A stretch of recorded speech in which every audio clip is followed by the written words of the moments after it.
테리 존스라는 이름을 들어보신 적이 있는지 모르겠습니다.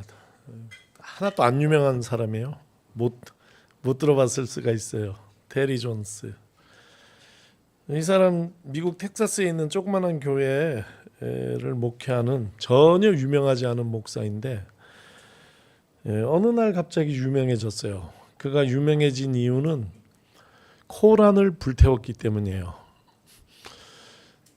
텍사스에 있는 조그만한 교회, 교인이 한 50명 되는 그런 교회의 목사가 그 교회 안에서 코란을 불태운 것이 뭐 그렇게 유명해질 수 있는 일인가 싶은데 그 일로 많은 사람이 죽었어요.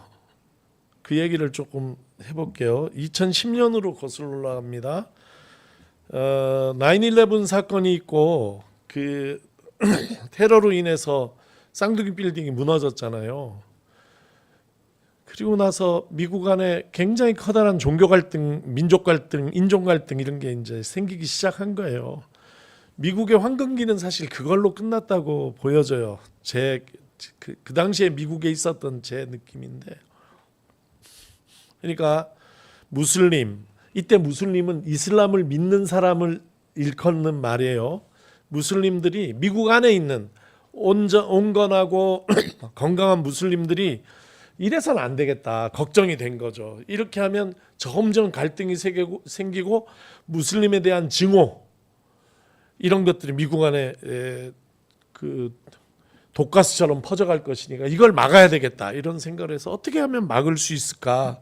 어떻게 하면 대다수의 무슬림들이 나쁜 사람이 아니고 그저 우리 똑같은 사람이라는 것을 보여줄 수 있을까 해서 생각해낸 게 무슬림 센터를 짓자. 돈을 모아가지고 우리 이슬람 믿는 사람들이 돈을 모아가지고 15층짜리 센터를 짓자. 어디다가 그 쌍둥이 빌딩 자리 거기를 이제 그라운드 제로라고 불렀는데 그 옆에 2블럭 정도 떨어진 데다가 그걸 져서 거기에서 여러 가지 화합하고 공존을 모색하는 그런 좋은 프로그램들을 진행하고 그리하여 이슬람 종교에 대한 오해도 씻어버리고 무슬림에 대한 증오의 마음도 녹여내는 그런 건물 짓고 프로그램을 한번 해보자. 이렇게 좋은 계획을 세웠어요. 근데 이 좋은 취지의 계획을 종교 간의 아주 첨예한 대립장 그런 종교 대결의 링으로 만든 사람이 누구냐면 테리 존스예요. 이 텍사스 목사. 이분이 뭐라고 하냐면 여기다가 그라운드 제로에 가까운 데다가 만약에 무슬림 센터를 짓는다면 나는 코란을 태워버릴 것이다. 이렇게 선언을 해요. 그게 한 2010년도 9월 달 얘기예요. 코란을 태워버린다. 우리 같으면 태우든지 말든지 그럴 거 아니에요. 근데 이슬람에서 코란은 우리가 성경 대하는 것보다 훨씬 더 그런 게 있는 것 같아요. 난리가 났어요. 이슬람 국가들이. 그리고 특별히 아프가니스탄에서 막 일어났어. 감정적으로. 그래서 태운 적이 없고 태우겠다. 그 얘기만 했는데 여러 명이 다쳤어요. 시위 중에. 그리고 한 6개월 동안 태운이 많이 막 온갖 이제 그 이슬람 대 미국 뭐 온갖 얘기들이 오가고 드디어 2011년 3월 달에 테리 존스가 자기 교회에서 코란을 태웠어요.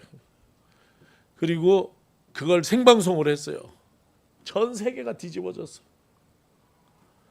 그리고 특별히 아프가니스탄에서 난리가 났어요. 그래서 일단 유엔 직원 2명을 아프가니스탄 군중들이 죽였어요. 그리고 그 시위를 진압하는 과정과 또 시위하는 과정에서 진압당해서 죽고 압사당해서 죽고 하면서 아프가니스탄의 민중들이 20명 이상 시위 중에 죽었어요.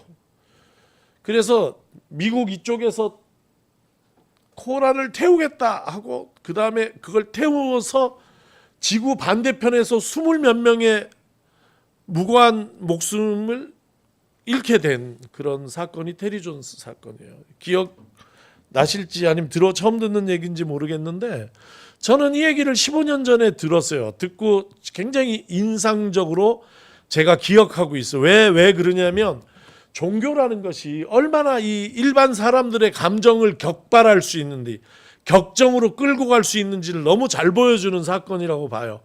그러면 아니 그 전에 9/11 막 비행기 타고 처박은 사건도 있지 않냐? 그런데 아니 그거는 아주 소수의 쇠뇌된 테러리스트의 소행이라고 우리가 돌릴 수 있잖아요.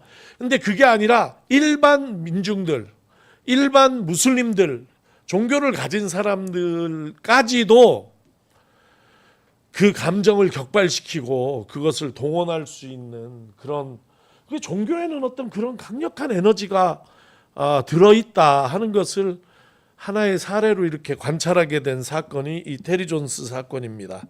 누가 옳고 누가 그르고의 얘기가 아니라 종교, 신앙심, 믿음 안에는 이런 커다란 에너지가 들어있는 것을 보여준 사건으로 저는 기억하고 있습니다.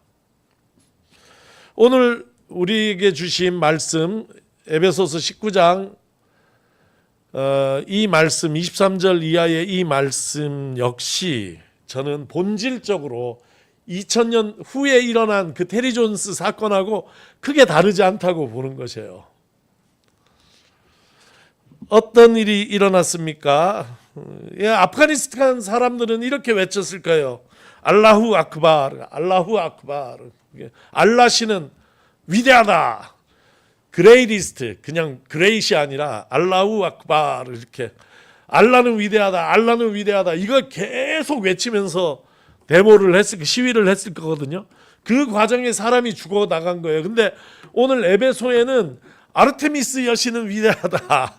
아르테미스 여신은 위대하다. 이게 이제 시위의 구호였거든요. 그런 면에서 좀 비슷하지 않는가 그런 생각을 한 것이죠. 오늘 성경을 한번 읽어보겠습니다. 읽습니다. 시작.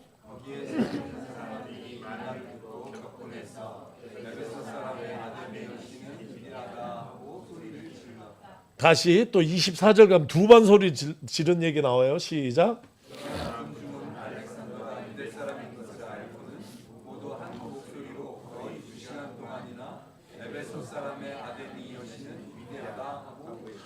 예, 아데미는 아르테미스의 한국 발음이에요. 그러니까 에베소의 아르테미스 여신은 위대하다. 아르테미스 여신은 위대하다. 이거를 2시간 동안 그렇게 외쳤다는 얘기잖아요. 그러니까 앞에서 알라후 아크바르 외쳤던 그 테리 존스 사건하고 좀 이 성경을 읽으면서 이렇게 매치가 좀 됐던 거예요. 이야기를 이어나가기 전에 사진 몇 개를 통해서 아르테미스가 어떻게 생긴 여신인지, 이 사람들이 몰려갔던 극장은 CGV하고 어떻게 달리 생겼는지 좀 보도록 하겠습니다. 아르테미스 여신이에요. 특징이 뭡니까? 가슴이 많아요. 그러니까 여러 개의 가슴을 가지고 있어요. 풍요의 여신인 거죠. 그러니까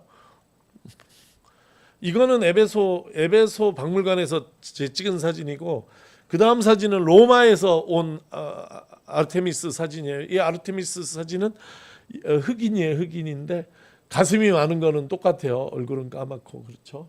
생긴 아르테미스 여신의 신전이에요.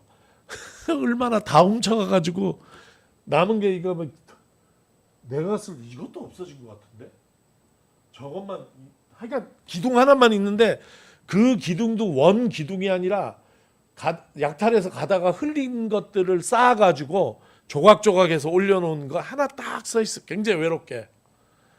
근데 여기가 아르테미스 신전 터인데 이 터에 서 있었던 신전을 상상해서 만들면 이런 모양이에요. 이 크기는 아크로폴리스의 파르테논 신전의 2배 정도 되고, 여기에 사용된 기둥이 157개? 뭐 이렇게 얘기할 만, 이게 세계 7대 불가사의 중에 하나예요. 7대 불가사의 뭐 그런 말 있잖아요. 그래서 어떻게 이걸 지었는지 모르겠다 하는 여기에요. 에베소 사람들의 자부심이죠. 그리고 여기가 이제 극장이에요. CGV하고는 다르죠. 여기가 여기가 이제 에베소 항구였어요. 옛날에 에베소는 항구에 연해 있던 도시인데 퇴적이 쌓여가지고 도시 기능이 포기가 되고 그래서 에베소는 빈 도시가 됐어요. 그래서 지금은 셀주크라는 데로 옮겨갔어. 그 덕에 이 옛날 도시가 원형이 보존되어 있을 수 있었던 것이에요. 여기에 배 타고 들어오면 이게 대로입니다. 프로세션하는 큰 대로 내려서 저기 걸어오면 이 극장이 보이는 거예요. 한 2만 명, 2만 5천 명 들어가는 극장이 앞에 쫙 보이면 이 에베소에 방문하는 사람마다 이 에베소가 가지고 있는 문명에 압도당하는 것이고 이 에베소를 지배한 여신이 누구냐? 아르테미스인 것이에요. 이렇게 걸어 들어와서 여기가 아고라예요. 이쪽으로 가면 아고라입니다. 이 아고라에서 이 말이 붙은 거예요. 바울 사도가 저기 사람이 손으로 지은 것은 신이 아니라고 했다. 저 사람들이 흥분해가지고 몰려 들어와서 이 안에 몰려 들어와서 아르테미스 에베소의 아르테미스 여신은 위대하다 이렇게 외치면서 소요를 일으켰다 하는 이것을 머리에 담고 다시 이야기를 이어가겠습니다.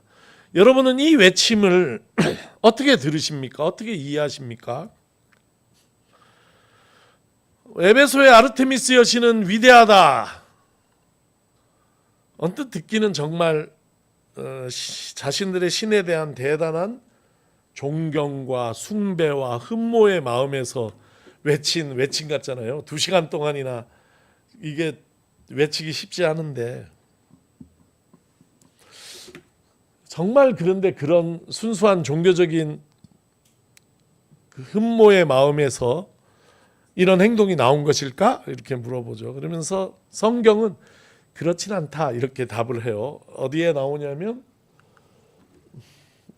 이 구절에서 그런 걸 느낄 수 있습니다. 같이 읽습니다.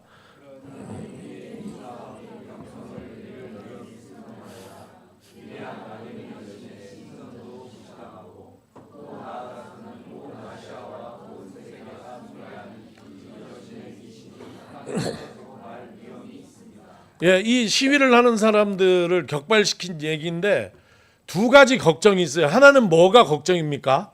사업이 걱정이에요. 아르테미스 여신의 신전을 은으로 만들어서 파는 사업이 상당히 번창했다는 얘기를 하고 있어요. 그것뿐만이 아니죠. 또 에베소에 아르테미스 여신과 그 신전이 있으니까 구경 오는 사람들이 세계에서 오는 거예요. 그들을 대상으로 에베소는 경제적으로 관광지로서 일어나고 있는 거죠. 그게 첫째 걱정이에요. 둘째 걱정은 무엇입니까? 무슨 얘기를 합니까? 아르테미스 여신의 위신과 그 신전의 명성이 떨어질 거다 하는 걱정을 해요. 2가지 이야기. 하나는 사업적 걱정이 있고 하나는 신을 위하는 걱정이 있어요. 이 2개가 딱 얘기가 됐는데 이 중에 얘기한 사람, 이 얘기를 한 사람, 그 사람의 본심은 무엇일까요? 이 얘기한 사람은 데메드리오와 그 일행인들이거든요. 은으로 신전 만들던 사람들이에요. 이 사람들의 마음은 진짜 마음은 1번에 가 있을까요? 2번에 가 있을까요? 걱정이? 1번에 가 있는 거죠. 1번에 가 있는데 1번 얘기만 하면 안 돼요. 1번 얘기만 하면 데메드리오의 은장사를 보장하라, 보장을 이렇게 할 수는 없잖아요. 이 마음을 격변시키고 격동을 일으키는 데는 종교적인 요소가 필요한 거예요. 그래서 걱정은 그거지만 말은 뭘 하냐면 우리 아르테미스 여신의 위상이 땅에 떨어진다. 이게 이렇게 얘기를 하는 거죠. 이렇게 2가지가 지금 같이 섞여 있는 이야기예요. 다시 한번 물어요. 한번 생각해 보세요. 여러분은 이 이야기 에베소의 아르테미스 여신은 위대하다 하고 2시간 동안 외친 이 사람들의 외침 속에서 뭐를 봅니까? 그게 여러분에게는 어떻게 와닿습니까? 이렇게 본다고 생각해 보세요. 하늘에서 지금 보는 거예요. 저 에베소 극장에 사람들이 2시간 동안 막 정신 막 히스테릭하게 외치고 있는 게 자기들이 나중에는 뭘 외치는지 왜 외치는지도 잊었다고 성경이 얘기하잖아요. 여러분 그 모습을 보면서 어떻게 이 장면을 정의를 한번 내려볼까? 저는 고민하다 성경을 읽고 제 정의를 내렸어요. 그게 뭐냐면 조작된 종교, 이렇게 조작된 종교의 폐해다, 이렇게 이름을 내렸어요. 조작이라는 것은 manipulate이라는 말을 쓰는데 manipulated religion, 조작된 종교, 좀 어색한 영어예요. 그런데 religious manipulation은 굉장히 익숙한 얘기예요. 그러니까 종교를 통해 가지고 manipulate 한다는 얘기예요. manipulate은 쉽게 얘기하면 겉과 속이 다른 거야. 아니, 표면과 이면이 달라요. 근데 그냥 다른 거는 manipulate이 아니에요. 이 다른 걸 가지고 누군가를 조정하려고 한다면, 누군가의 행동, 누군가의 삶, 이것을 움직여서 조정하려고 한다면 그건 매니퓰레이션이에요. 매니퓰레이션은 그냥 겉과 속이 다르고 겉으로는 아르테미우스 여신을 위하는 것 같지만 속으로는 자기 비즈니스를 걱정한다. 이 정도 가지고 매니퓰레이션이 아니에요. 매니퓰레이션은 그걸 가지고 내가 구체적으로 자기들 사업에 유리한 쪽으로 내가 움직일 수 있도록 하는 게 매니퓰레이션이에요. 난 이게 종교, 신앙, 믿음 이걸 가지고 있는 사람들 꼭 기억해야 되는 단어가 매니퓰레이션이라는 이 단어를 기억하기를 바라요. 우리 영어권에서 살다 오신 우리 뉴질랜드 영어 김윤경 집사님, 내가 매니퓰레이션 설명한 게 맞죠? 세뇌. 그러니까 아주 교묘하게 세뇌해가지고 그냥 그게 세뇌 이상일 수도 있어요.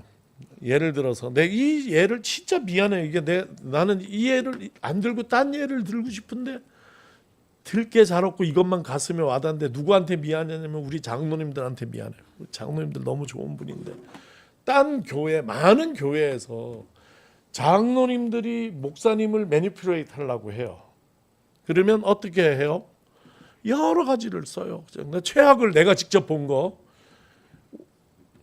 운정 목사님 옛날에 부목사로 있던 교회 내가 가서 그 장로님 내가 직접 봤잖아요.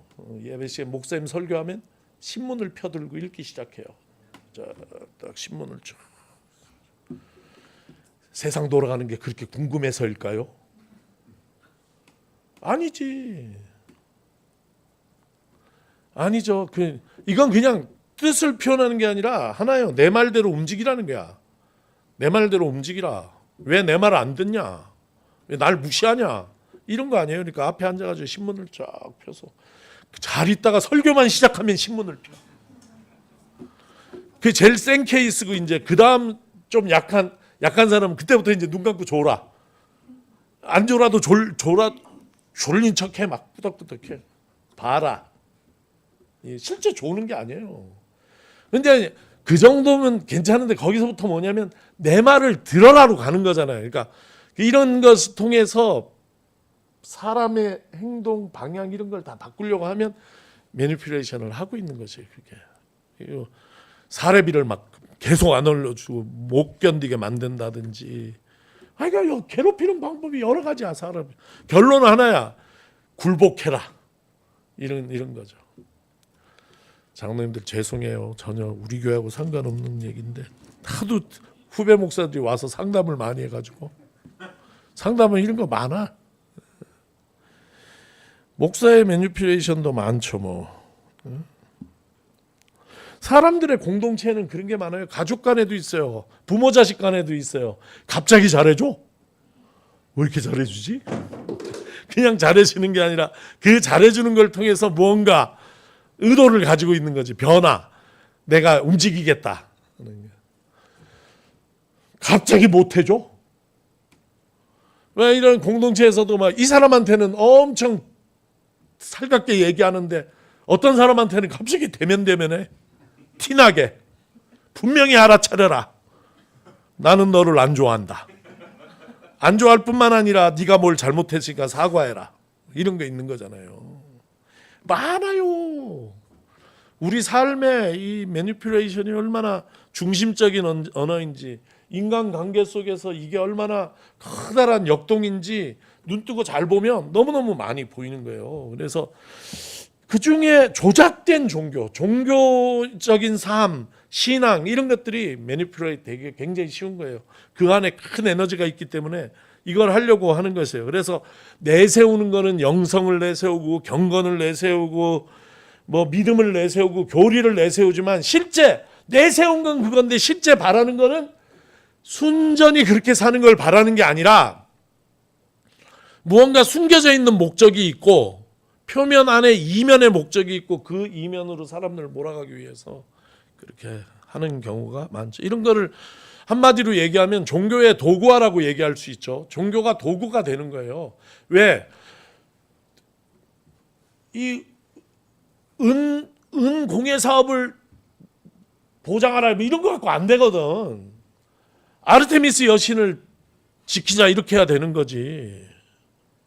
그러니까 하나님의 이름, 신의 이름이 인간의 이익을 위하여 많이 사용되는 거죠. 많이 동원되고 도구화되는 것이죠. 이 면이 종교 안에 있다는 것을 알아야 우리가 신앙생활을 똑바로 할 수 있는 것이에요. 안 그러면 휘둘릴 가능성도 있어요.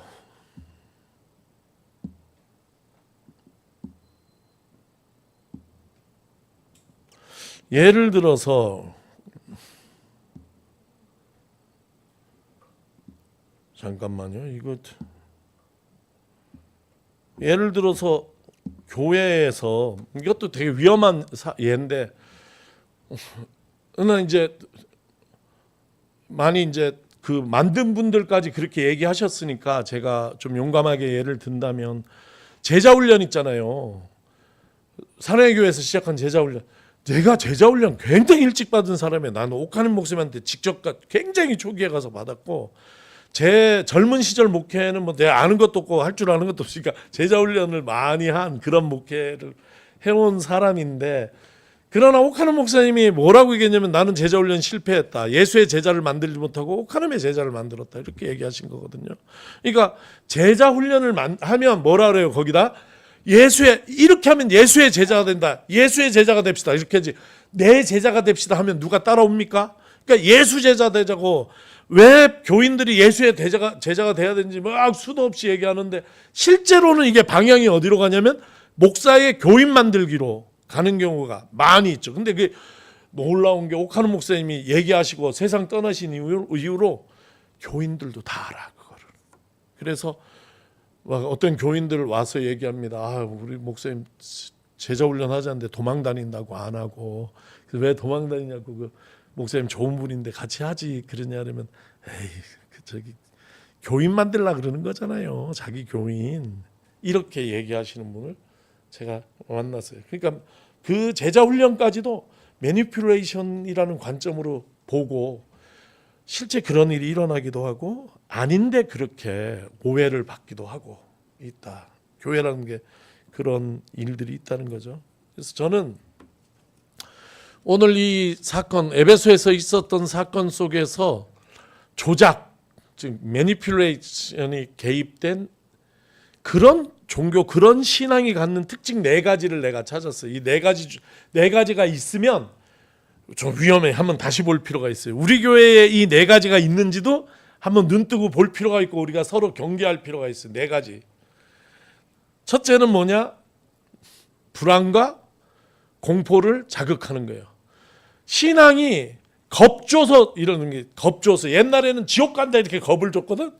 요즘에는 훨씬 다양한 요즘에 막 정치하고 섞여가지고 공산화 된다, 빨갱이 된다 이게 언제적 이야기인데 이런 거 가지고 다 하고 전부 에이즈 걸린다 뭐 이런 거 있잖아요. 다 가정이 다 해체된다 막 이런 것을 가지고 불안과 공포를 느끼게 하는 것은 매니플레이션의 출발이야. 교묘한 조작, 이 세뇌의 출발이 뭐냐? 두려움을 갖게 만드는 것이에요. 두려움에서 시작하는 것. 이런 신앙들은 돌아봐야 되는 거죠. 에베소 사람들이 그렇잖아요. 아까 읽은 여기잖아요. 이게 두려움을 자극하는 거잖아요. 공포를 자극하고. 에베소에 사람이 안 올 것이다 이제. 에베소 우리의 자랑이었던 에베소 신전이 텅 비게 될 것이다. 어떻게 하려고 하냐? 큰일 난다. 우리도 이제 다시 가을 되면 전도의 계절이 왔다 할 수 있는데, 저도 전도를 열심히 하는 편이에요. 틈나는 대로 우리 식당 사장님, 카페 사장님 보는 대로 말 걸고 좀 친해지면은, 내가 저 교회 목사인데 우리 교회 진짜 좋다고, 우리 교회 오라고 전도하고. 한 명도 아직까지 온 사람은 없어. 때를 얻든지 못 얻든지. 어느 분이 내 얘기를 귀담아 듣고 제 설교를 다 들은 거예요. 유튜브에서. 이거 듣고 있는지도 모르겠어요, 그분이. 근데 그분이 그렇게 얘기하는 게 나한테, 목사님의 설교를 거의 다 들었는데 너무 좋다고. 딱 하나가, 제가 그 교회를 못 나가는 이유래. 뭐가 못 나가냐니까, 차별금지법에 대한 입장이 자기와 다르대. 그러면서 목사님 제발 정신 좀 차리세요. 그래서 뭐가 문제냐 그랬더니, 다 아시잖아요. 그 얼마나, 그러니까 말은 못하는데 두려움에 잡혀 있어. 나는 차별금지법의 초안을 읽어보지 못했지만 문제가 있을 수도 있지. 그러나 문제가 있으면 문제를 고쳐야지. 그걸 두려움에 사로잡혀서 공포에 사로잡혀서 이게 통과가 되면 대한민국 망한다는 식으로 하는 것은 말 그대로 세뇌당한 것이죠. 그런 공포의 세뇌, 여기서부터 종교적인 매니퓨레이션은 시작된다 하는 것이에요. 그래서 교회의 신앙이 희망과 소망과 기쁨과 감사와 은혜와 이런 데서 시작을 해야지, 두려움과 공포와 겁주기, 지옥 간다,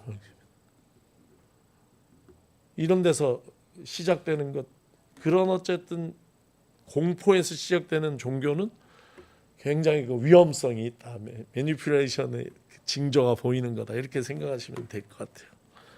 에베소가 그걸 보여줬어요. 두 번째, 사적 이익을 감추는 것이에요. 그런 종교의 과정을 통해서 이익 보는 사람이 있어요. 반드시. 전체 하나님을 위해서 이렇게, 하나님을 위해서 외칠수록 그 안에서 개인적 이익을 누리는 사람들이 있거든요.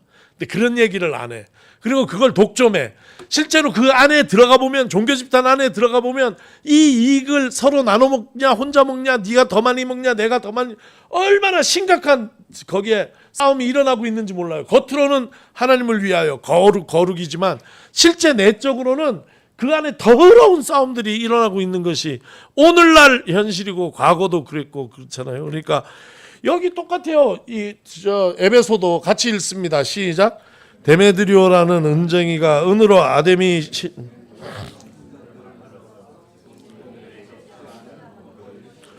직원들 돈벌이를 시켜준 게 주겠어요? 자기가 직원들이 적지 않게 벌었으면 자기는 얼마나 많이 벌었겠어. 문제의 출발점은 이거잖아요. 자기의 사적인 이익이 막혔는데 결국 그거를 뭘 통해서 이야기하냐면 아르테미스 여신을 위하는 것처럼 이야기하는 거죠. 그래서 개인의 이익, 사적인 이익이 그 안에서 들어있고 감춰져 있다면 그 신앙, 그 종교, 그 교회는 한번 살펴볼 필요가 있다, 이렇게 느껴요. 셋째는 극단적인 이분법이에요. 우리는 옳고 우리 아닌 사람들은 틀렸다는 식으로. 그런데 우리의 범위가 점점 좁아져요. 전엔 다 우리였거든요. 굉장히 포용적이었는데, 안 그래, 너 딱 얘기해. 너 우리 편이야? 저쪽 편이야? 딱 얘기해. 이렇게 해서 편가르기 하잖아요.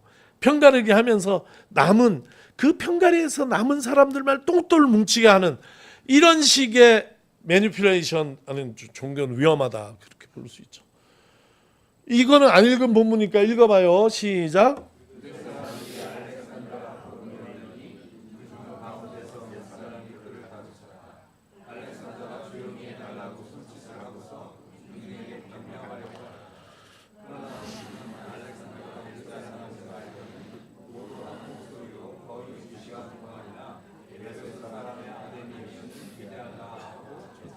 알렉산더가 누굽니까? 여기만 나오는 사람이에요. 누군지 여기대로 알 수 있어요. 누구냐면 유대인을 대표하는 사람이에요.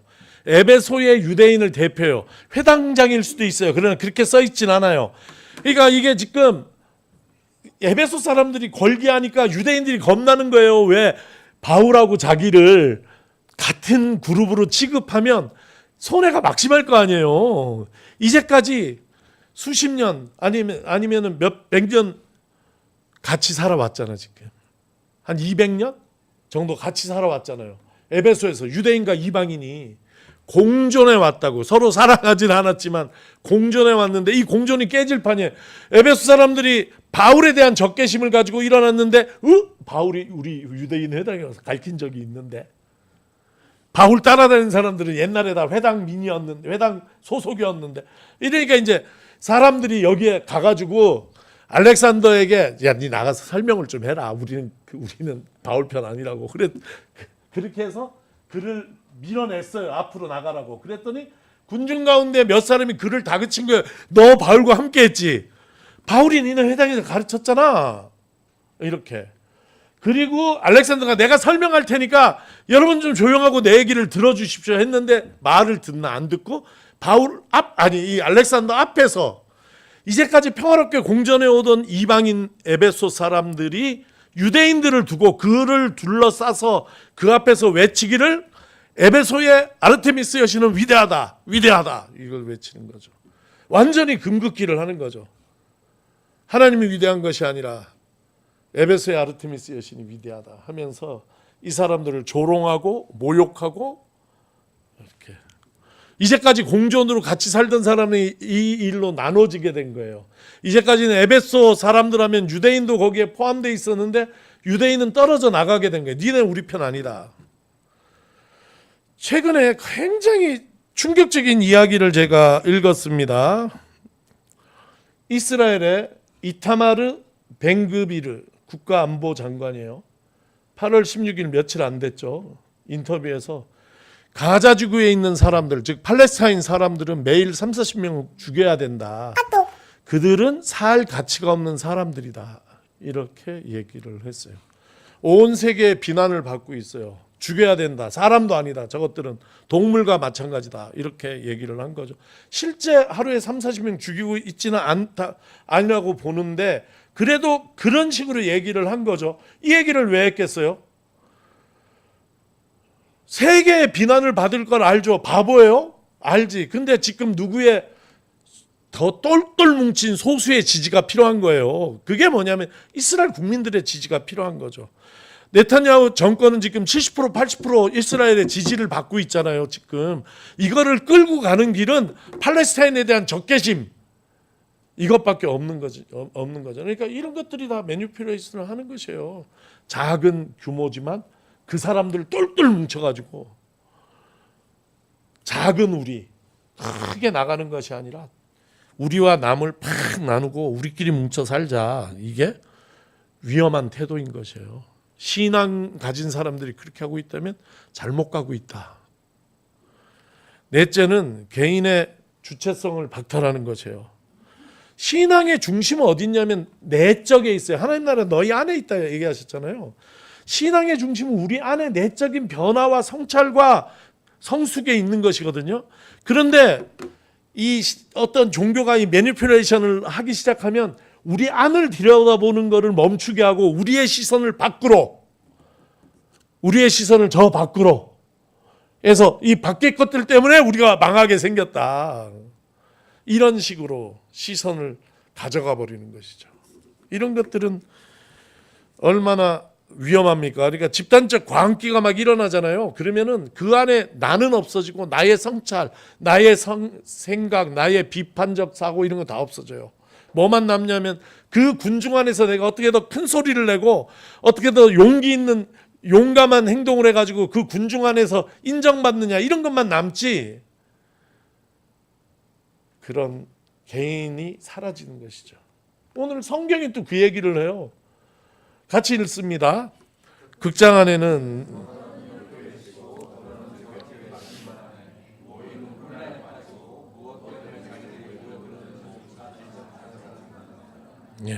그런 얘기예요. 잊었어요. 왜 모였는지조차. 그래서 진정성 있는 종교를 생각합니다. 저는 매니퓨레이션의 반대말이 뭘까? 순수 그런 게 있을까? 순수 너무 높은 얘기야. 그래서 제가 찾은 언어가 authenticity, 진정성 이런 얘기를 하고 싶어요.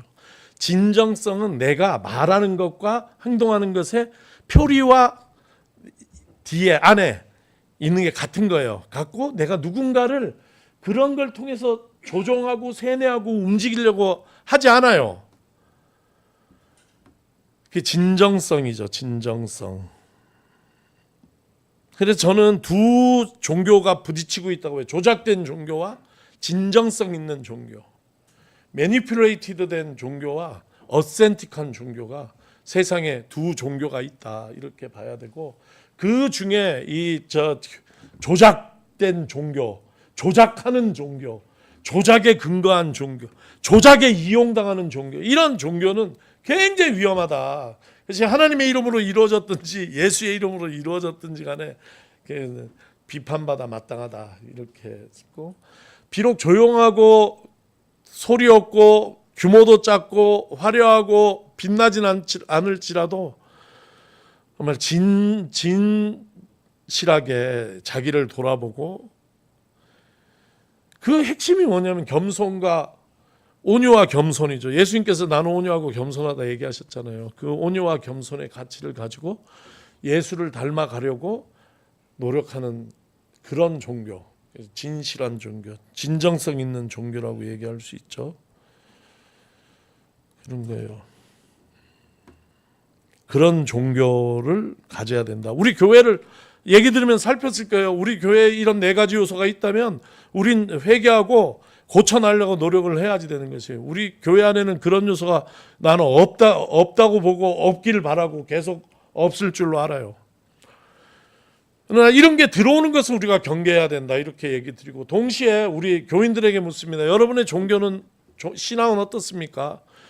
여러분의 신앙 안에도 이런 요소가 혹시 있다면, 매니플레이션의 요소가 있다면, 그러니까 진실하지 못하다면 신앙이 진정성이 있지 못하고 뭘 열심히 하든지 뭘 안 하든지 뭐 하든지 간에 어쨌든 그게 내가 드러내는 그 말에 그대로 진실한 것이 아니라 사실은 누군가를 비난하는 수단이 되고, 뭐 우리 교회 그런 사람 한 명도 없어서 좀 서운하긴 하지만 목사한테 좀 잘 보이려고 한다든지, 뭐 잘 보여서 뭐 하나 몰라, 인정받으려고 한다든지, 뭐 온갖 이런 것들이 전부 다 그거는 매니플레이션 하려는 거잖아요.